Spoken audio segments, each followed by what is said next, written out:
Welcome to round 4 here in Argentina. Bienvenue à la Ruta 40 en Argentine. Bienvenida a Argentina, la casa de la Ruta 40.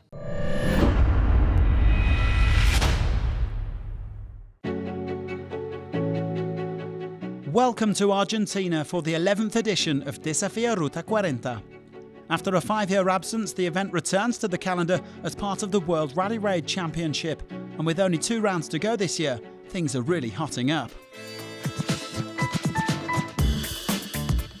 The rally gets underway here in La Rioja in the west of the country before heading up through Belén to Salta with a total of 5 stages on the menu.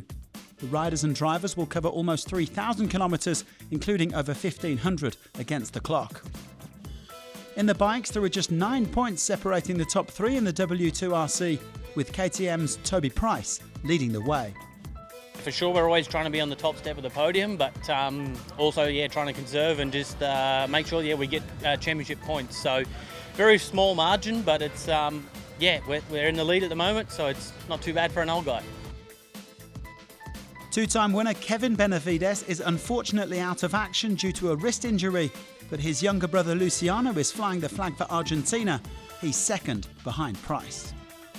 It's really, really nice to be here. I'm so happy to be at home, let's say. I feel confident and motivation is really high, and I will try to do my best for me, for my team, for Argentina. Lurking in third is Adrian van Beveren, who's part of a full-strength Honda lineup, and the Frenchman believes in his chances. Rally raid is a special kind of discipline, so anything is possible. You just have to be really focused, give the best every kilometer, every meter, I would say, and let's see what we can get out of this. There are lots of other contenders on 2 wheels though, with a total of 11 Rally GP riders and plenty of talent in the Rally 2 class.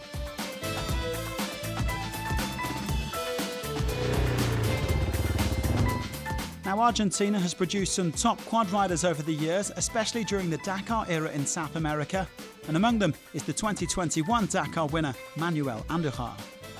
Every Argentinian rider comes here for training, and this is our paradise for rally rides, so I am really, really glad to be here today. And it was the quads who got the rally underway, with a 9-kilometre prologue on the slippery gravel tracks around La Rioja. Marcelo Medeiros had the honour of raising the curtain, and the Brazilian turned out to be the fastest in his class. In the bikes, there was barely anything to separate the elite riders, with only 15 seconds between the top 10. The honours went to Van Beveren by just a single second from Benavides. And that meant the Frenchman got the prime choice of starting position on stage 1. He elected to set off in 9th, 3 minutes after Luciano. AVB's Honda teammate Nacho Cornejo will be opening the piste.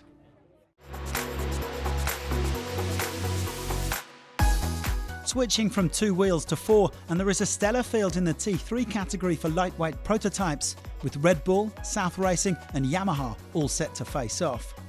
3 Americans lead the championship with just a single point separating Austin Jones and Seth Quintero. AJ and I have been going back and forth all year long. We're just about tied. He's got me by 1 point, so it's going to be a war to the end for sure. Other than bikes, I would say that this is the most competitive class. I'm really excited just by the little bit of terrain that we went and drove today for Shakedown. It's going to be a good time. There will only be 4 crews vying for SSV success, with the T4 Championship leader Rokas Bachuska sitting out this round, and Dakar winner Eric Gottschall still focusing on his studies. Third-placed Shinsuke Umeda has a golden opportunity to move up the ranking. I'm sorry, Bachuska is not here, but I just keep going. This is very important for championship. I must complete this race. The fastest T3 driver in the prologue was the man sitting P3 in the championship, Mitch Guthrie. The American is clearly on form in that Taurus T3 Max, picking up where he left off after overall victory in the last round of the W2RC at the Sonora Rally. Like in Mexico, Matthias Ekstrom was second quickest for South Racing Can-Am. We've got a great team, great car, and now I really feel the confidence between myself, Kellen, the car, the whole team. So to be the first T3 on top in Prologue is awesome, 3rd overall right now. But the race is just beginning, so I'm happy, but we have a long way to go now. Another South Racing Can-Am driver took victory by the skin of his teeth in T4. Eduardo Pons victorious after finishing in the same second as his teammate Gustavo Gallego. Umeda, the only W2RC competitor in the T4s, losing a couple of minutes. Finally to the cars, where all eyes will be on Nasser al-Attiyah.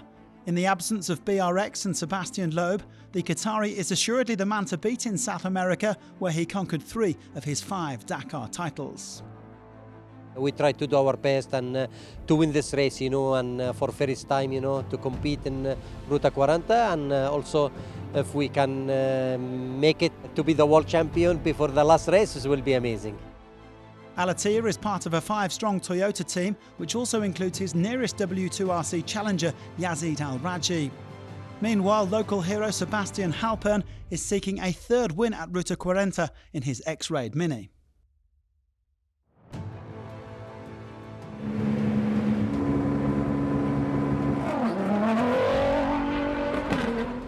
But al-Attiyah quickly laid down the law in this short prologue, taking victory by 8 seconds to give himself the top pick among the top 10 FIA crews. As we heard, he is keen to wrap up the title here in Argentina.